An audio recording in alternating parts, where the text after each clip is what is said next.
Nos toca hablar de un tema difícil hoy, particularmente difícil, así que antes de iniciar voy a necesitar de la ayuda de ustedes. Ya pronto va a aparecer, me imagino, en la pantalla, de qué vamos a dialogar juntos el día de hoy. Necesito que mire a alguien al lado suyo que no sea la persona con la que usted vino, ojalá otra persona más. Mire, haga contacto visual, escoja una persona, ojalá que no sea la persona con la que usted vino, y hágale esta pregunta. No importa si tiene que girarse de eso, hágale esta pregunta. ¿Cuándo fue la última vez que se habló en un sermón en esta iglesia del tema de las ofrendas? Espero que las respuestas hayan estado de un lado para el otro, ¿verdad? Que hayan compartido. Y ojalá que la respuesta a usted le parezca apropiada. Hoy lo vamos a hacer y no es nuestra intención hacerlo de hoy en 8, ni de hoy en 15, ni más. Quizás en los próximos meses podríamos hacerlo, pero solamente por hoy quisiera que dialoguemos juntos por unos minutos de esta costumbre cristiana que llamamos el diezmo y la ofrenda. Y este es un tema difícil, especialmente si usted tiene poquito tiempo de estar con nosotros. Como le digo, ojalá que la respuesta que usted escuchó ahí le parezca apropiada, sana, razonable, ¿ok? Porque como les digo, yo al menos no puedo hacer memoria. Ahí les escuchaba hablando de la del año pasado y yo no me acuerdo. Pero ojalá que la respuesta que usted ya ha escuchado de boca de una persona, hoy tal vez una persona que usted no conocía, sea apropiada, sea sana, porque sé que es un tema complicado e importante, importante trabajarlo con mucho cuidado, por el contexto en el que vivimos, por la realidad con la que vivimos. Pero quisimos hacerlo, quisimos aventurarnos a hacerlo porque hicimos una evaluación, para los que no recuerdan, hace unos meses, que nos arroja mucha información acerca de nuestra iglesia, de cómo es nuestra iglesia, y entre cosas que hemos dialogado con el liderazgo de la iglesia a raíz de este tiempo que tuvimos, es que quizás tenemos alguna serie de preguntas que vale la pena contestar. Quizás porque precisamente no es un tema que trabajamos comúnmente, es común y es de esperarse que haya preguntas entre nosotros que valdría la pena contestar. Hoy en particular quisiera simplemente que contestemos una pregunta. ¿Para qué ofrendamos? ¿Para qué ofrendamos? La respuesta podría parecer obvia y sin embargo usted va a darse cuenta que muchísimos cristianos tienen muchas respuestas a estas preguntas, que no es algo en que todos los cristianos estamos de acuerdo, ¿ok? De manera que vale la pena decir para qué ofrendamos desde nuestra manera de entenderlo aquí en esta iglesia, que me voy a atrever a decirlo, ustedes van a ponerlo a prueba, es la mejor manera de responder a esa pregunta, la que yo quisiera compartir con ustedes hoy. Y hoy les toca a ustedes meditarlo, reflexionar, mirar lo que yo les voy a compartir y tratar de decidir por ustedes mismos si están de acuerdo o no. No es mi intención en esta mañana decirle que mi manera de verlo es la correcta. Mi intención es que lo dialoguemos. Es una buena pregunta. Para que entremos, para que entendamos un poquito hacia dónde vamos. Es que como les digo, usted mira al mundo cristiano y responden a esta pregunta de maneras diferentes. Yo he tratado de resumirla en tres maneras en las que usted va a encontrar iglesias respondiendo a esta pregunta. Ninguna de esas es la que yo quisiera que tengamos hoy. Con ninguna de esas es la que yo quisiera que nos vayamos hoy. Pero para que nos entendamos, por ejemplo, usted va a encontrar iglesias que le dicen usted ofrenda porque es un negocio que usted hace con Dios. Palabras más, palabras menos. Hasta la palabrilla podría ser, pero en el fondo es lo que están diciendo. Siembre una semilla, haga un pacto, haga esto o lo otro, ¿verdad? Y aquí nos hemos dado, hasta el cansancio le hemos dicho que esa no es nuestra manera de entenderlo. Yo no encuentro en la Biblia una enseñanza que nos hable de que eso es correcto. Pero sin embargo usted va a encontrar muchos cristianos hoy afirmando esta verdad, esto como una verdad, que usted siembra porque usted va a recibir la cosecha de eso que usted ofrendó, porque usted va a recibir tanto más y demás y demás, ¿verdad? Y usted lo ve, encuentra incluso transmisiones de televisión de un mundo cristiano hablando de esta clase de términos. Y como les digo, esa es una manera de verlo. No creo yo que es la mejor manera, no creo que es correcta del todo. Yo por mi parte me gusta Corintios 9:7 cuando dice cada uno debe dar según lo haya propuesto en su corazón y no debe dar con tristeza, ni por necesidad, porque Dios ama al que da con alegría. ¿Cómo se da? Se da con alegría. No como quien espera recibir algo a cambio, no como el que está haciendo un negocio no como el que está haciendo un trato con Dios. Se da, délo con alegría. ¿Ok? No me detengo mucho más que eso ahí, porque como les digo, hemos hablado en el pasado de esto. Pensemos en la otra, entonces, si no es esa, ¿cuál es? Si yo no doy porque estoy esperando que Dios me dé a cambio, ¿por qué doy? Bueno, esta es otra manera que algunos lo dicen. Palabras más, palabras menos. Veámosla por un momento. Usted le da porque hay que darle un salario al pastor. ¿Tarán? Usted ofrenda porque hay un pastor en la iglesia y necesita tener un salario. Lo cual, como digo, no es la razón por la que yo creo que aquí practicamos esta costumbre. No creo que es esa. Pero ciertamente es la manera en que se entienden muchísimas iglesias. ¿Ok? Parezca extraño o no, eso es lo que se entiende en muchas iglesias. Y tiene dos problemas. Hay dos problemas detrás de esto. El primero es que entonces su ofrenda es un reflejo de qué piensa usted de mi trabajo. O sea, si usted piensa que yo hago bien mi trabajo, usted ofrenda. Y si usted piensa que yo hago mal mi trabajo, usted no ofrenda. Eso trae una grave consecuencia y es que convierte mi trabajo en caerle bien a ustedes. ¿Tarán? ¿Verdad? Si yo le caigo bien a usted, usted va a decir, bueno, vale la pena que él tenga un salario porque me cae bien la dosis de religiosidad que yo les doy cada semana o eso, ¿verdad? Se resume el diezmo en, el sentido del diezmo en qué piensa usted de mi trabajo. ¿Qué piensa usted que es mi trabajo? Y por cierto que deberíamos hacer toda una prédica solo de eso, ¿verdad? ¿Qué piensan ustedes que es mi trabajo? También de por ahí podríamos dialogar bastante, ¿verdad? Pero no. Déjeme decir esto y déjeme decirlo incluso, hermanos, con cierto respeto y temor de lo que voy a decir, que espero no sea mal interpretado. A veces yo soy mejor pastor cuando no le caigo bien a usted. Porque mi trabajo es agradar al Señor y cumplir su voluntad para la vida de esta iglesia. No la suya, la del Señor. Y en ocasiones eso puede significar que mi trabajo es caerle mal a usted. Mi trabajo es llamarle a cuentas delante del Señor. Mi trabajo es decirle, mira hermano, en humildad y en respeto yo le digo que creo que esta decisión, esta manera que usted está buscando vivir su vida no honra al Señor. Tome usted su decisión, pero yo le doy la mejor opinión que puedo dar, fundamentada en mi mejor entendimiento de la palabra de Dios. ¿Le caigo mal por eso? Bueno, de ahí, le caigo mal por eso, ¿verdad? Entonces, como le digo, si la razón para ofrendar es que el salario tenga un pastor, que el pastor tenga un salario, gracias, estamos mal. Y el segundo problema que tiene esto, y como digo, no soy quien para juzgarles, pero entonces lo que sucede, desafortunadamente sucede, es que hay iglesias donde al final del culto el pastor va, toma la bolsa de los diezmos, la echa en su propia bolsa y se va para la casa. Fin de la historia. ¿Okay? Paréntesis aquí. Quisiera decir que nunca, solo una vez en 13 años de ser pastor de esa iglesia, yo he participado, porque no fue que yo conté la ofrenda, participé con el hermano tesorero que estaba contando la ofrenda, porque de hecho es una regla de nuestra iglesia, que el pastor mejor no participe en esta actividad. La razón era que era un culto del 31 de diciembre, no había nadie más en ese momento, y otra regla que tenemos es nadie cuenta ofrendas solo. Ahora mismo, no sé si lo están haciendo ahora mismo o lo harán en unos minutos, nadie cuenta ofrenda solo. Cuenta siempre por lo menos 2 diáconos, el tesorero un diácono. Esto es una regla y buscamos ser muy fieles en el cumplimiento de esa regla, porque entendemos que es sana y que habla de la transparencia con la que queremos manejar las cosas que son de Dios. Entonces, como les digo, solo en esa ocasión no había nadie más y yo no quería que precisamente el hermano tuviera que contar solo. Ok, yo le ayudo a contar. Me encantaría decir que ninguna, pero en honor a la verdad, solo una vez en 13 años. Fuera de eso, yo recibo el dinero que recibo por el presupuesto que tiene la iglesia. Tarán. Ustedes se ponen de acuerdo y ustedes dicen cuánto gano yo. Y fuera de eso, cualquier otro dinero que yo recibo de la iglesia, por ejemplo, este fin de semana que viene, vamos a tener que comprar alguna comida para las actividades que vamos a hacer. Entonces la iglesia me gira y yo devuelvo facturas que, ¿verdad?, justifiquen el gasto. Como lo hace cualquier otra persona que sirve en esta iglesia. No el hecho de que yo sea pastor no me da ningún permiso adicional que otros no tienen. Pero sí, y como les digo, no es mi intención juzgarles. Y desafortunadamente hay muchas iglesias donde ni siquiera reúnen para que el pastor tenga un salario digno. Entonces, esa es la manera en que lo manejan. Vaya pastor, agarre la bolsa y todo lo que encuentre es suyo, ¿verdad? Que como le digo, no creo que es la manera más sana de hacerlo.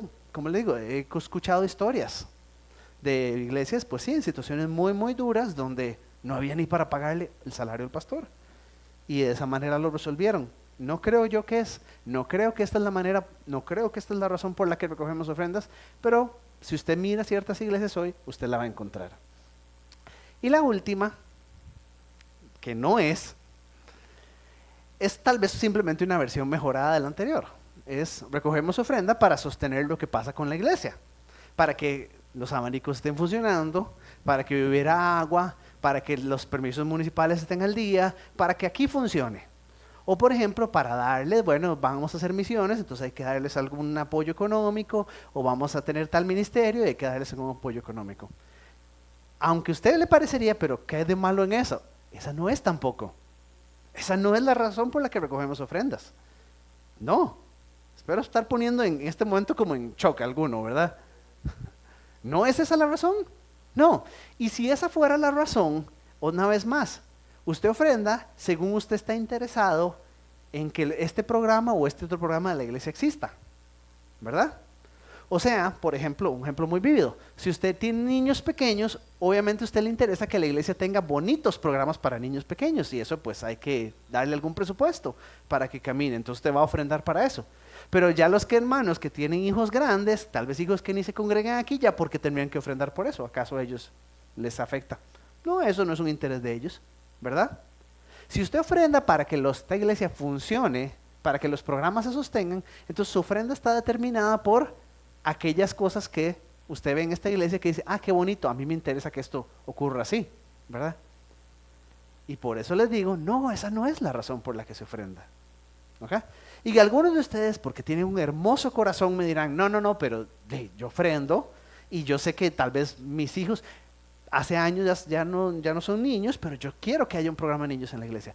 Algunos de ustedes son maravillosos, algunos de ustedes les tocó pagar campamentos de niños y de jóvenes por más de 10 años y después siguieron pagándolos para otros que no son sus propios hijos.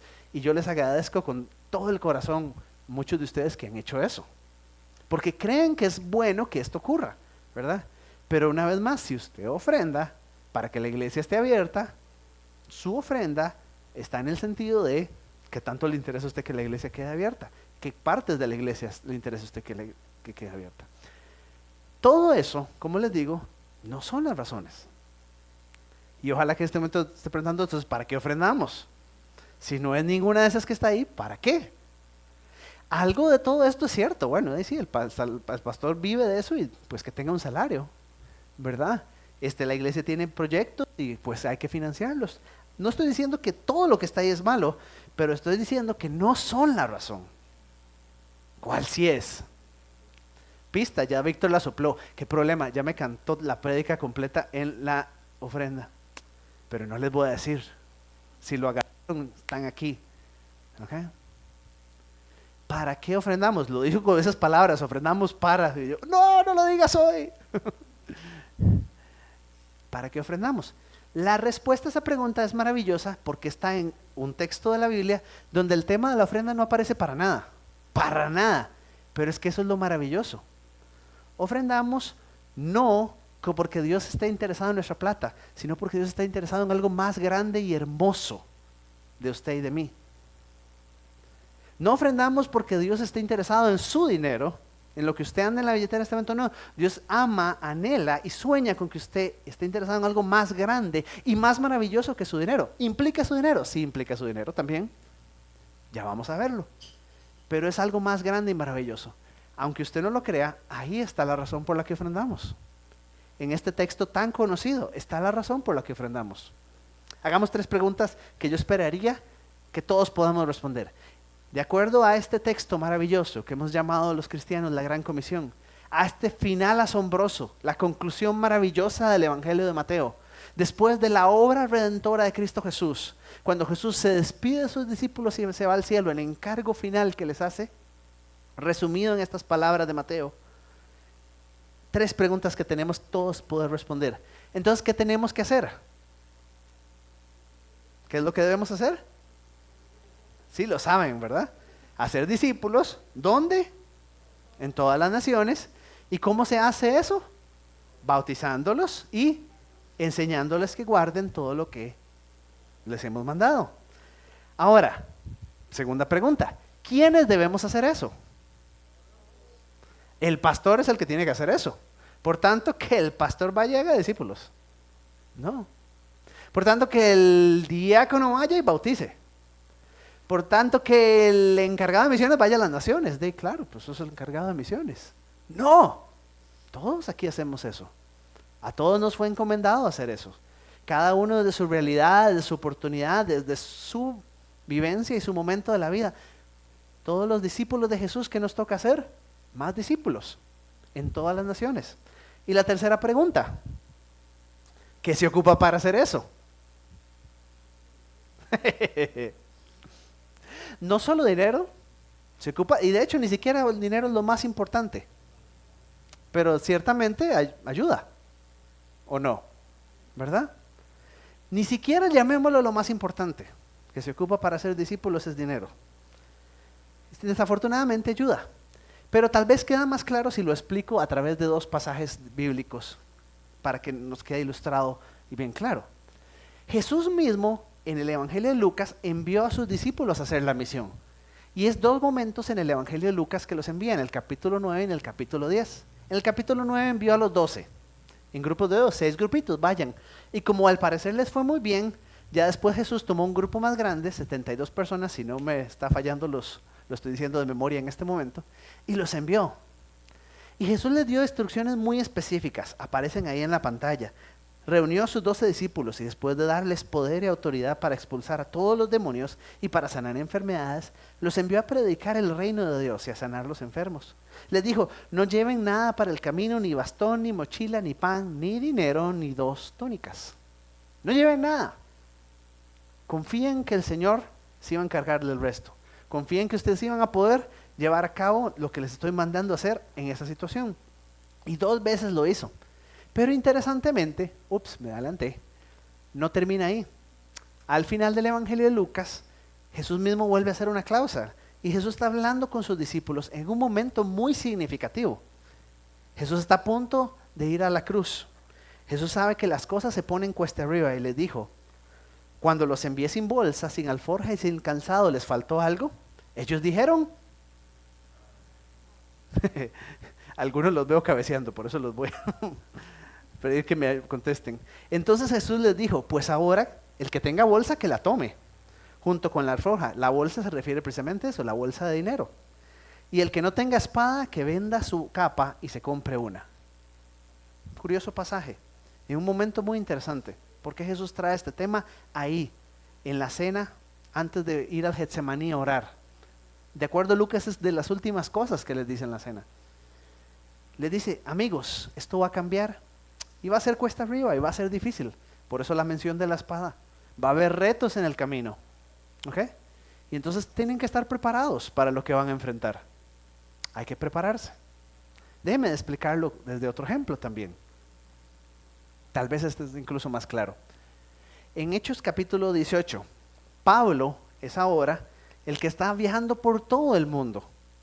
Y Pablo llega a Corinto, un lugar que iba a tener un corazón especial. Un lugar que iba a tener, ¿cómo digo esto? Una iglesia que iba a tener un lugar especial en el corazón de Pablo. ¿Vieron cómo me hice bolas? Esa iglesia Pablo le iba a amar. Pablo iba a poner sangre, vida, cuerpo por esa iglesia. Iba a trabajar fuerte en esa iglesia. Y está recién llegado con toda la emoción de iniciar en un nuevo lugar. Pero pasa lo siguiente, dice, allí se encontró con un judío llamado Aquila, natural de Ponto, y su esposa Priscila. Hacía poco que habían llegado de Italia porque Claudio había mandado que todos los judíos fueran expulsados de Roma. Pablo fue a verlos. Y como hacía tiendas de campaña, al igual que ellos, se quedó para que trabajaran juntos. ¿Ok? Pablo llega a Corinto con toda la emoción de una iglesia que él iba a amar profundamente y sin embargo dice, aquí es poniéndome a hacer tiendas, porque hay que pagar la luz y el agua, ¿verdad? Aquí es poniéndome a hacer tiendas porque el arroz y los frijoles no los regalan, ¿verdad? Y al parecer Pablo tenía experiencia en ese tema, entonces trabaja bien con ellos. Pero dice, todos los sábados discutía en la sinagoga tratando de persuadir a los judíos y no judíos. Entonces Pablo viene y finalmente un día a la semana va a la sinagoga y el resto tiendas, tiendas para arriba, tiendas para abajo. ¿Ok? Dice el siguiente verso: cuando Silas y Timoteo llegaron a Macedonia, Pablo se dedicó exclusivamente a la predicación, testificándole a los judíos que Jesús era el Cristo. ¿Por qué ahora sí? ¿Qué cambió? Antes solo un día a la semana, porque ahora sí, ¿qué cambió? Que llegaron Silas y Timoteo, ya me van a ver, ya me llegaron a fiscalizar, ahora sí mejor si me pongo a trabajar, ¿verdad? No, no era eso. Empezando porque Pablo era quien había reclutado a Silas y Timoteo. No era que llegaron los jefes a fiscalizarlo, era que llegó la ofrenda. Así de simple.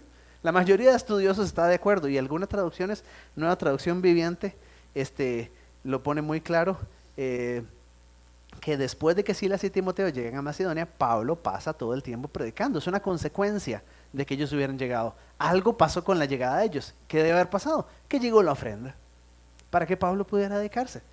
Entonces, ¿qué es lo que estamos diciendo? ¿El reino de los cielos debe caminar? Sí. Y si hay que hacer tiendas para que camine, hagamos tiendas para que camine. Eso no tiene nada de malo. El reino de los cielos se nos ha encomendado a usted y a mí, y nos toca hacer que camine y que avance. ¿Cómo hay que hacerlo? Bueno, con lo que haya. Pues si hay, y si hay recursos, tal vez camina mejor. Es la idea.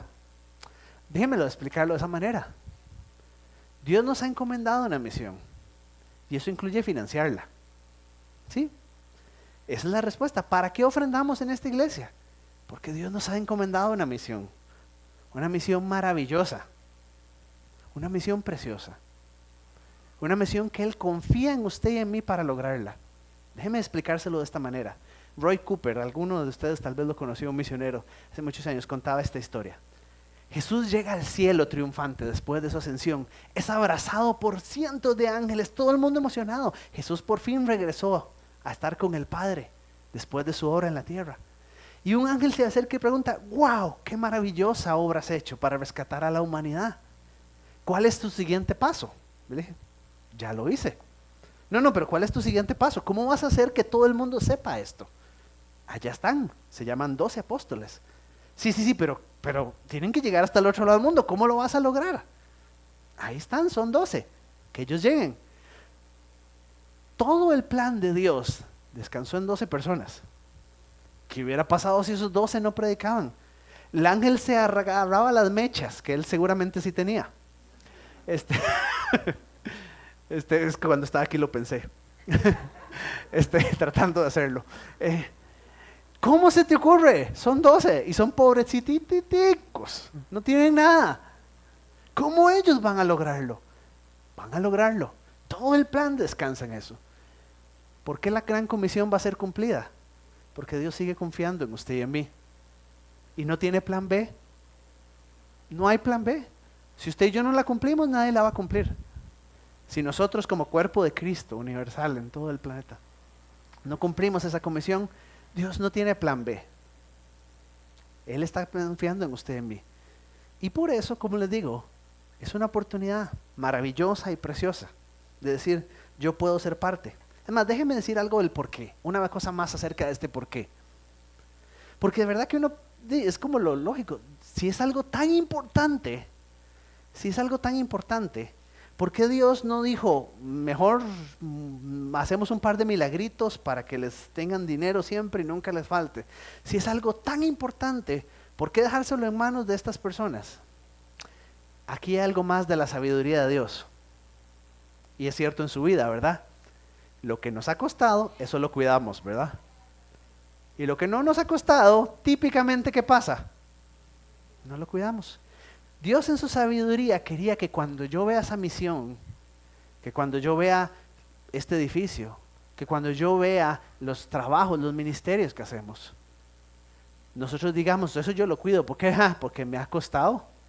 Porque nos ha costado enormemente. Porque ha sido difícil para nosotros. Y entonces lo cuidamos mejor.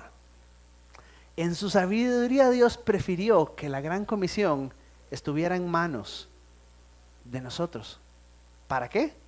Para que aprendamos a amarla, a valorarla, a hacerla nuestra, a desgastarnos por ella. ¿Sí? 3 implicaciones. para ir amarrando esta idea por acá. La primera es, si el objetivo es cumplir la gran comisión, 10% se queda corto. ¿Verdad? Si tenemos que ir hasta el otro lado del mundo llevando su evangelio y queremos hacerlo bien, queremos responder a las necesidades integrales de las personas, queremos que la gente sepa que nos importa que se hagan su examen de salud de mamas. Sí, eso es parte de la gran comisión.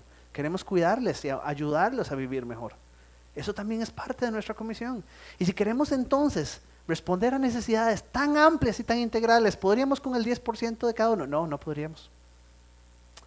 No se preocupen, no se trata de un número.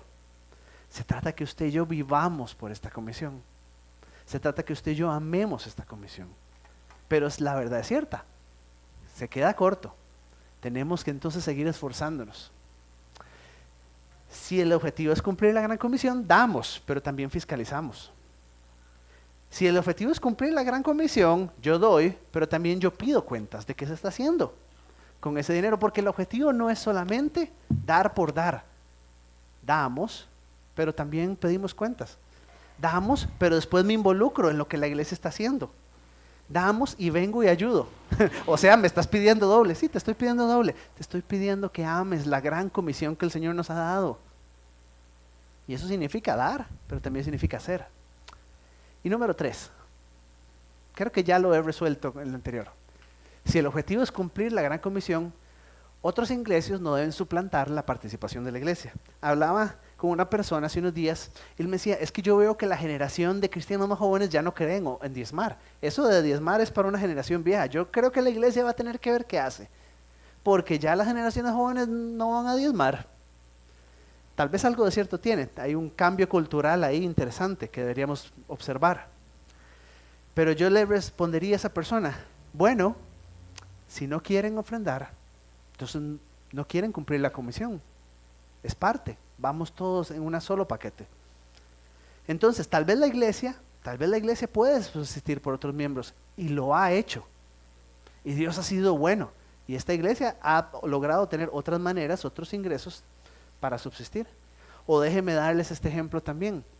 Nosotros somos, no le cuente a nadie, secreto, dueños de 5 propiedades además de esta en todo Costa Rica.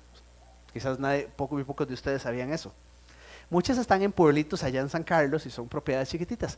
Pero nosotros somos dueños de 5 propiedades. Usted se había puesto a pensar en eso. 6 si contamos una que nosotros administramos en usufructo. ¿Usted cree que nosotros teníamos la plata para comprar una sola de esas propiedades? Cuando nosotros nos propusimos. ¿Usted cree que nada más fue un asunto, uy, qué bonito tener una iglesia allá? A ver, ¿quiénes ponen? Y en una tarde resolvimos el tema de cómo se pagaba. Nosotros no tenemos plata a comprar ni una, pero ni una. Y al día de hoy tampoco tenemos. Pero Dios ha sido bueno. Y hoy, como les digo, 5 propiedades. Administramos. 3 son de nuestras iglesias hijas, que ellos en realidad las administran, nada más que siguen a nombre nuestro. Para efectos del ejemplo, siguen siendo nuestras. Y el punto aquí solamente es, sí, Dios sí pone. Y podríamos conversar buen rato más de cómo Dios ha provisto muchas veces. Pero en su sabiduría Dios ha querido que a pesar de que Él tiene todos los recursos, poder, todo el dominio y gloria para proveer los recursos necesarios, Él vino y nos dijo, yo quiero que ustedes pongan su parte. ¿Por qué quiero que pongan su parte? Porque uno cuida lo que le cuesta, ¿verdad? Y yo quiero que ustedes se sientan así con respecto a esta comisión que les estoy dando. Que ustedes la amen, la valoren, y que cuando ustedes ven que algo se está mal administrando, ustedes digan, no, hagámoslo bien, porque aquí nosotros ponemos nuestro corazón y nuestra vida en llevar y que su evangelio sea conocido hasta el último de la tierra.